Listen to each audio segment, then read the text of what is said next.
Steelers Nation, buckle up, because what we're about to get into goes way beyond just another game on the schedule.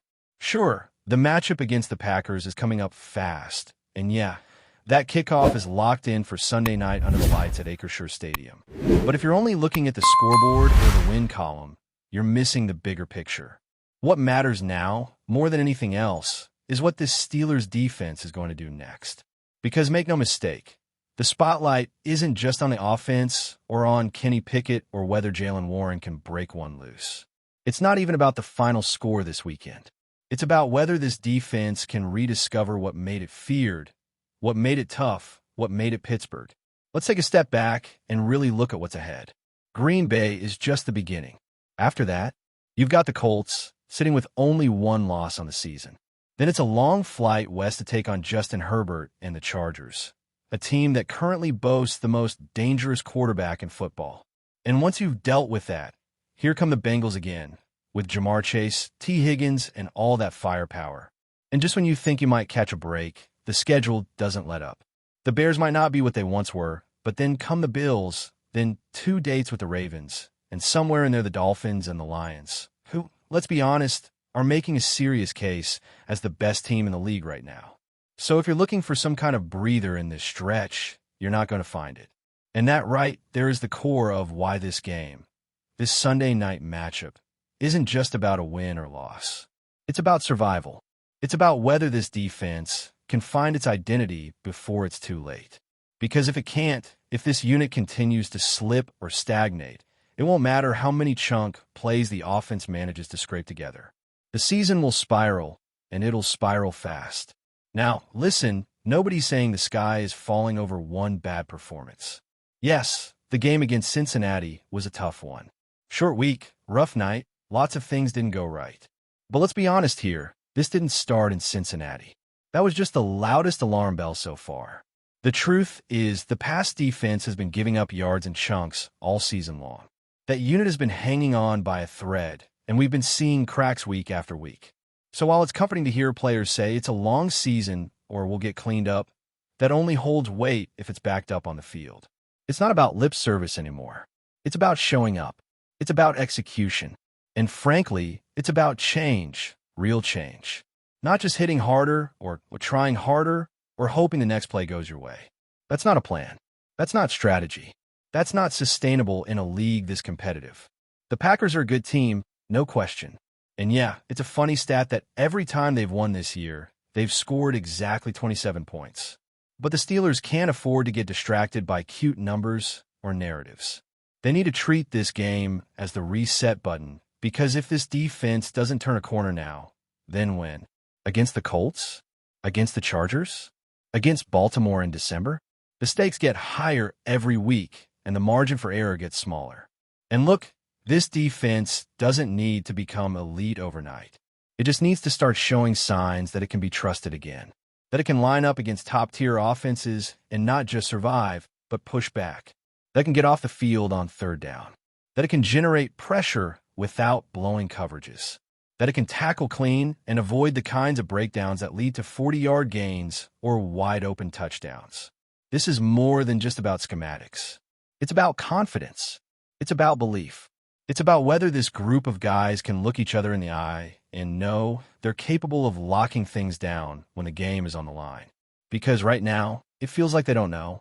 It feels like they're still searching for who they are. And what's concerning is how the coaching staff is approaching this. Mike Tomlin and Terrell Austin have both been hammering the same point over and over again. Stop the run. And yeah, sure, stopping the run is important. It always has been. But this isn't 1992. This is a passing league. Offenses win by stretching the field and picking apart secondaries. And if the Steelers think that just stuffing the box and shutting down opposing running backs is going to fix everything, they're in for a rude awakening. You can't just talk about stopping the run and ignore the deeper problems in the secondary. That's not a solution. That's avoidance. And here's the real kicker. They know it. You can hear it in how scripted those answers sound. Almost like it's been passed down from the top. Like someone said, hey, let's not talk about coverage issues. Let's just say we need to stop the run. But fans see through that. Players probably do too. You can't hide the fact that the secondary's been vulnerable all season. That's on tape. That's not opinion. It's fact. This is the part of the season where championship-caliber teams start to evolve. They stop making excuses and start making adjustments. And for this Steelers team to be taken seriously, especially with this brutal stretch of games coming up, it's not enough to talk tough. They've got to show it. That means different alignments. That means different personnel. That means getting guys like Nick Herbig onto the field and using Deshaun Elliott where he actually excels. Up near the line, causing problems, not floating deep like he's a free safety. It's time to get real. It's time to stop hoping and start fixing. Because if this defense can find its footing again, if it can get healthy mentally and physically, if it can lock in and play fast and aggressive and smart, then this team still has a shot at making real noise. But if not, then even with the offense starting to find some rhythm, it might not be enough. And this might be the unpopular take, but here it is. I'd take a 13-10 loss this weekend if it meant the defense finally started playing like a Steelers defense again. That's how important this is. Because if this defense doesn't heal now, it won't matter if they win Sunday or not. Eventually, it'll catch up. And when it does, it won't be pretty. So the challenge is set. The moment is here. What we're watching for on Sunday night isn't just a battle with Green Bay. It's a test of who this team really is. And maybe, just maybe, a chance to hit that big red reset button and finally start building something solid on the defensive side of the ball. Now, let's talk about what it actually takes to flip the switch on defense. Because we're not talking about making one or two splash plays and calling it progress. We're talking about consistency, about snapping out of this cycle of one good half here, one good quarter there, and then collapsing the moment the offense hits the gas. That pattern has to end now, or the season will slowly slip through their fingers. Not with a bang, but with a series of almosts and what-ifs. What's frustrating is that the talent is there.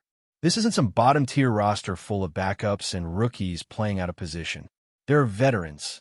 There are playmakers. There are guys who've been in the system for years. But for some reason, the chemistry hasn't clicked. The communication breaks down. The coverage looks confused. And what should be manageable situations like second and long turn into back-breaking first downs. You can't survive like that. Not in this league. Not in this division. Not with the schedule that's waiting around the corner. And here's the reality. This coaching staff needs to stop treating the defense like it's above criticism. The idea that you can keep running the same schemes, sending out the same personnel packages, and just expect better results because the guys care more or want it more is pure fantasy. This is the National Football League. Everyone wants it. Everyone cares. The difference comes in who's willing to make the tough choices, the bold decisions, to put the team in a better position. That means shaking things up. That means you stop dropping outside linebackers into deep zones like it's a Madden glitch. That means putting aggressive, downhill tacklers where they can actually affect the play, not chasing wide receivers 25 yards downfield. And above all, that means admitting what's not working and being willing to fix it, even if it means hurting a few egos. Because let's be clear, the secondary is not okay. The numbers don't lie. This team is sitting near the bottom of the league in pass defense for a reason. This isn't a one-week blip. It's been a slow leak, getting worse each week. If you don't seal it now, it's going to blow wide open against guys like Herbert, like Josh Allen, like Lamar Jackson. And when we look at what's coming, every single one of those teams is licking their chops watching this film. The soft zones, the late rotations, the missed tackles in open space.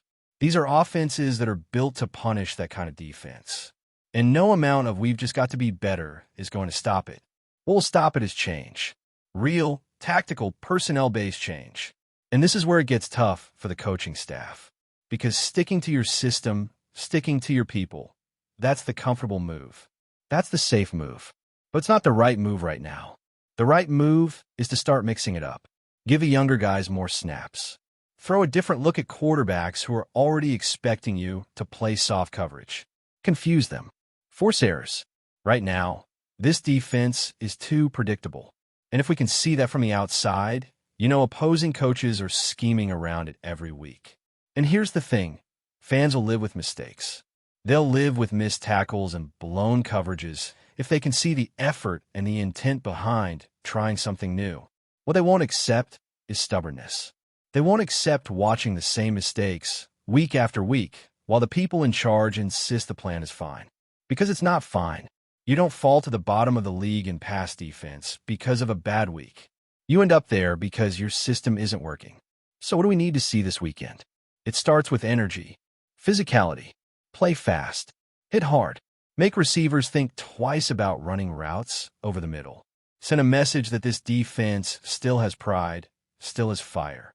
But more than that, we need to see discipline. No more busted coverages on 3rd and long. No more wide receivers running free past the sticks. That has to end. And if it doesn't, if the same issues show up again, then you better believe the conversations on Monday are going to be a lot louder. The pressure's already mounting, and another weak performance will only make the questions more intense about the coaching, the schemes, the decisions being made from the top down. That spotlight won't be kind, especially not in a city like Pittsburgh, where defense has always been the soul of the franchise. Now, shifting to the offense for just a second, because we've seen some flashes. There's no denying that. Jaylen Warren is electric when he gets space. There have been some big-time plays that flip the field. But let's not kid ourselves. This offense is not built to shoot it out with elite teams. It's not wired to put up 35 points and bail out the defense. That's just not how this roster is constructed. So if the defense doesn't carry its weight, the whole thing starts to wobble. This is a team that needs balance. Complementary football, one unit feeding off the other. That starts with the defense getting off the field on 3rd down and giving the offense better opportunities. If they can do that, if they can just stabilize, then the offense has enough to make things competitive. But if the defense keeps hemorrhaging yards and giving up explosive plays, then we're back to the same story we've seen too many times already. And that's the part that should scare every Steelers fan. Because time is running out. You can't keep falling back on potential and promises. This is the point in the season where teams define who they are.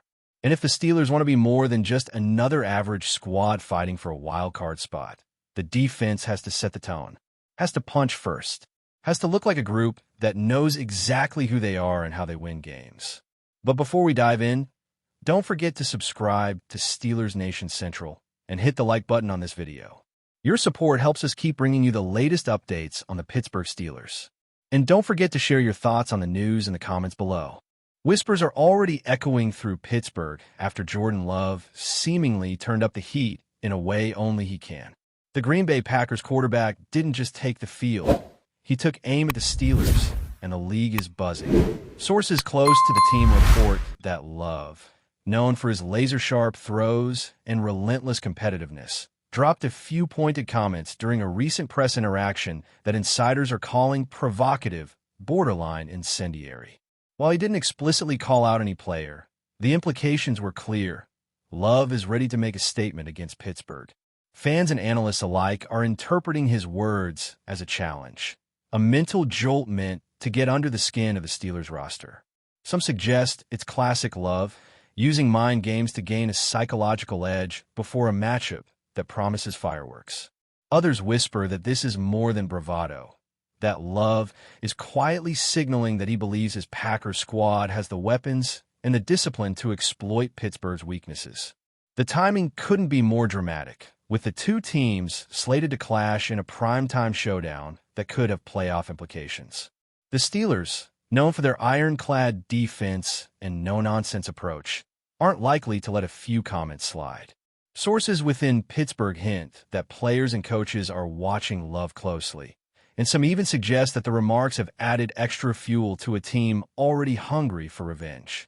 Social media has exploded with reactions, memes, and heated debates about who will come out on top, while sports talk shows are already speculating that this could be the defining game of the season for both franchises. What makes this rumble particularly tantalizing is the history, or lack thereof, between Love and the Steelers.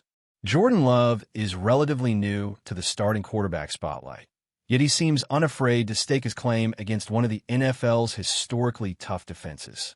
The combination of youthful confidence, high stakes, and verbal sparring has set the stage for what could become an unforgettable gridiron showdown.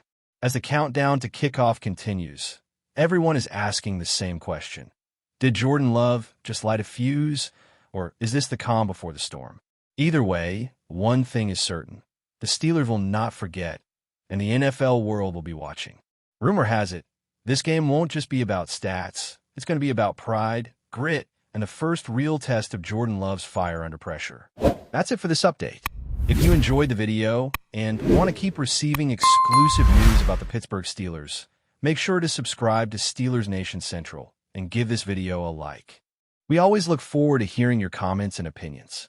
See you in the next video.